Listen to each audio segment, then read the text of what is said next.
ഇപ്പോൾ ഏറ്റുമാനൂരിൽ വി.എൻ. വാസവന്റെ ഓഫീസിന് മുന്നിൽ യുവമോർച്ച പ്രവർത്തകർ BJP യുവമോർച്ച പ്രവർത്തകർ നടത്തുന്ന പ്രതിഷേധത്തിന്റെ ദൃശ്യങ്ങളാണ് പ്രേക്ഷകർ കാണുന്നത്. ശബരിമലയിലെ ദ്വാരപാലക പാളികൾ അത് യഥാർത്ഥത്തിലുള്ളതാണോ എന്ന സംശയം ഇന്നലെ കോടതി പ്രകടിപ്പിച്ചിരുന്നു. VSC പരിശോധനയ്ക്ക് ശേഷം അതിന്റെ രാസഘടനയിൽ മാറ്റം വന്നിട്ടുണ്ടെന്ന് കണ്ടെത്തിയിരുന്നു. ഇപ്പോൾ യുവമോർച്ച പ്രവർത്തകർ ഏറ്റുമാനൂരിൽ വി.എൻ. വാസവന്റെ ഓഫീസിലേക്ക് ദേവസ്വം വകുപ്പ് മന്ത്രി വി.എൻ. വാസവന്റെ ഓഫീസിലേക്ക് മാർച്ച് നടത്തുന്നതിന്റെ തത്സമയ ദൃശ്യങ്ങളാണ് പ്രേക്ഷകർ കാണുന്നത്. ഇപ്പോൾ ജലപീരങ്കി പ്രയോഗിക്കുകയാണ്. ഏറ്റുമാനൂരിൽ വി.എൻ. വാസവന്റെ ഓഫീസിന് നേരെ യുവമോർച്ച പ്രവർത്തകരുടെ മാർച്ചാണ്, BJP മാർച്ചാണ് ഇപ്പോൾ കാണുന്നത്. BJP മാർച്ചിൽ ഇപ്പോൾ ജലപീരങ്കി പ്രയോഗിക്കുന്നതാണ് കാണുന്നത്. ബാരിക്കേഡ് വെച്ച് പോലീസ് പ്രതിരോധിച്ചിട്ടുണ്ട്.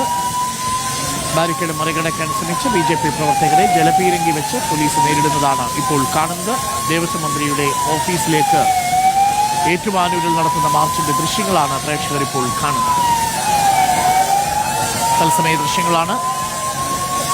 ആദ്യഘട്ടത്തിലെ ആദ്യ റൗണ്ട് ജലപീരങ്കി പ്രയോഗം. അപ്പോഴും പ്രവർത്തകർ പിരിഞ്ഞു പോകാൻ കൂട്ടാക്കുന്നില്ല.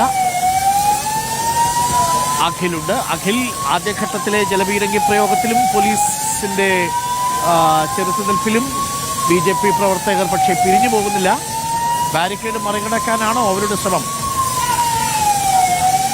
തീർച്ചയായും വലിയ പ്രതിഷേധം തന്നെയാണ് BJP, അതായത് സംസ്ഥാന ഉപാധ്യക്ഷനായിട്ടുള്ള ഷോൺ ജോർജ് ആണ് പ്രതിഷേധം ഉദ്ഘാടനം ചെയ്യാനെത്തുന്നത്. നമുക്കിപ്പോൾ ദൃശ്യങ്ങൾ കാണുന്ന പോലെ തന്നെ തുടർച്ചയായി ജലപീരങ്കി പ്രയോഗിച്ചുകൊണ്ടിരിക്കുകയാണ് പോലീസ്. പക്ഷേ ആ ജലപീരങ്കി പ്രയോഗിക്കുമ്പോഴും ഒരടി പോലും BJP പ്രവർത്തകർ പുറകോട്ട് പോകുന്നില്ല എന്നുള്ള ഏറ്റവും പ്രധാനപ്പെട്ട കാര്യം. ഈ BJP പ്രവർത്തകർ, അതായത് ഈ പ്രതിഷേധ മാർച്ച് നേരെ ഇവിടേക്ക് എത്തിയപ്പോൾ തന്നെ മീറ്ററുകൾക്ക് മുൻപ്, മന്ത്രി വി.എൻ. വാസവന്റെ ഓഫീസിന്റെ മീറ്ററുകൾക്ക് മുൻപ് തന്നെ ഇത്തരത്തിൽ ബാരിക്കേഡ് ഉപയോഗിച്ച് പോലീസ് ഈ പ്രതിഷേധത്തെ തടഞ്ഞു. അതിന് പിന്നാലെയാണ് ഈ പ്രതിഷേധ പ്രവർത്തകർ ഈ ബാരിക്കേഡ് മറിച്ചിടാനും മറികടക്കാനും ഒക്കെ ശ്രമിച്ചത്. തൊട്ട് പിന്നാലെയാണ് പോലീസ് ഈ ജലപീരങ്കി ശക്തമായ രീതിയിൽ തന്നെ ജലപീരങ്കി ഉപയോഗിച്ചത്. തുടർച്ചയായി തന്നെ ജലപീരങ്കി പ്രയോഗമാണ് നടക്കുന്നത്. പക്ഷേ പ്രവർത്തകർ പുറകോട്ട് പോകുന്നില്ല, അല്ലെങ്കിൽ പ്രതിഷേധത്തിൽ നിന്നും പുറകോട്ട് പോകുന്നില്ല എന്നാണ് നമുക്ക് മനസ്സിലാക്കാൻ സാധിക്കുന്നത്. കഴിഞ്ഞ ഇപ്പോൾ ഈ ഒരു ശബരിമല കൊള്ളയുമായി ബന്ധപ്പെട്ട വിഷയത്തിൽ BJP നടത്തുന്ന രണ്ടാമത്തെ പ്രതിഷേധ മാർച്ചാണ്. കോട്ടയം ജില്ലയിലെ മന്ത്രി വി.എൻ. വാസവന്റെ ഓഫീസിലേക്ക് നടത്തുന്ന രണ്ടാമത്തെ പ്രതിഷേധ മാർച്ചാണ്.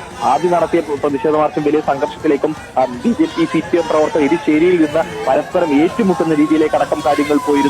ഇന്നും സമാനമായ രീതിയിൽ വലിയ രീതിയിലുള്ള പ്രതിഷേധം തന്നെയാണ് BJP നിരവധി നൂറുകണക്കിന് പ്രവർത്തകരെ കൊണ്ടുവന്ന് BJP പ്രവർത്തകർ എത്തിയിരിക്കുന്നത്. ഇപ്പോൾ ജലപീരങ്കി അവസാനിപ്പിച്ച് പോലീസ് ഇപ്പോൾ ബാരിക്കേഡ് വെച്ച് തടഞ്ഞു നിർത്തിയാണ്. മറ്റ് ഒരു ക്രമവും പ്രതിഷേധത്തിലേക്ക് പോവുകയാണെന്നുള്ളതാണ്. ബാരിക്കേഡ് മറിച്ചിടാനും മറ്റ് രീതിയിലേക്ക് കടക്കുകയാണ്. നമുക്കറിയാം വലിയ പ്രതിഷേധം BJPയുടെ യുവമോർച്ചയുടെ നേതൃത്വത്തിലാണ്. കോട്ടയം വെസ്റ്റ് ജില്ലാ കമ്മിറ്റിയുടെയും അതുപോലെ തന്നെ യുവമോർച്ചയുടെ നേതൃത്വത്തിലാണ് ഈ പ്രതിഷേധ മാർച്ച് മന്ത്രി വി.എൻ. വാസവന്റെ ഓഫീസിലേക്ക്, കോട്ടയം ഏറ്റുമാനൂരിലെ ഓഫീസിലേക്കാണ് ഈ പ്രതിഷേധ മാർച്ച് BJP സംഘടിപ്പിച്ചത്.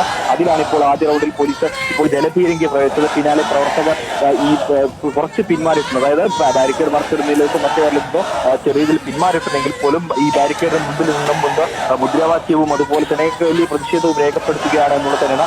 നമ്മൾ സൂചിപ്പിച്ച പോലെ തന്നെ വലിയ പ്രതിഷേധങ്ങൾ സംഘർഷങ്ങളിലേക്കും ഒക്കെ ഇതിന് തൊട്ട് മുൻപ്, അതായത് ഒരു മാസം മുൻപ് നടത്തിയ പ്രതിഷേധ മാർച്ച് വലിയ സംഘർഷങ്ങളിലേക്കും BJPയും അതുപോലെ തന്നെ CPM പരസ്പരം ഏറ്റുമുട്ടുന്ന രീതിയിലേക്കൊക്കെ പോയിരുന്നു. ഇന്നും സമാനമായ രീതിയിൽ മന്ത്രി വി.എൻ. വാസവന്റെ ഓഫീസിന് മുമ്പിൽ നിരവധി നൂറുകണക്കിനായിട്ടുള്ള CPM DYFI പ്രവർത്തകർ ഇതിനോടകം തന്നെ തടിച്ചുകൂടിയിട്ടുണ്ട്. കഴിഞ്ഞ ദിവസം ഈ മാർച്ച് നടന്നു. അതിന് പിന്നാലെ അതായത് പ്രതിഷേധം അവസാനിപ്പിച്ച് BJP മടങ്ങിയപ്പോൾ തിരിച്ച് വാസവന്റെ ഓഫീസിലേക്ക് പ്രതിഷേധം നടത്തിയതിന് ബദൽ പ്രതിഷേധമായിട്ടാണ് DYFI രംഗത്തെത്തുകയും അതിനുശേഷമാണ് പിന്നീട് വലിയ സംഘർഷത്തിലേക്കുമൊക്കെ കാര്യങ്ങൾ പോയത്. എന്തായാലും അല്പസമയത്തിനുള്ളിൽ തന്നെ ഷോൺ ജോർജ്, BJPയുടെ സംസ്ഥാന ഉപാധ്യക്ഷനാണ്, ഷോൺ ജോർജ് ഈ ഉദ്ഘാടനം നടത്തും. ഉദ്ഘാടനം നടത്തുന്നതിന് തൊട്ടുമുമ്പായിട്ടാണ്, അതായത് ഈ BJPയുടെ പ്രതിഷേധ മാർച്ച് നേരെ എത്തിയപ്പോൾ തന്നെ പ്രവർത്തകർ ഈ ബാരിക്കേഡിന് മുകളിലേക്ക് ചാടി വീഴുകയും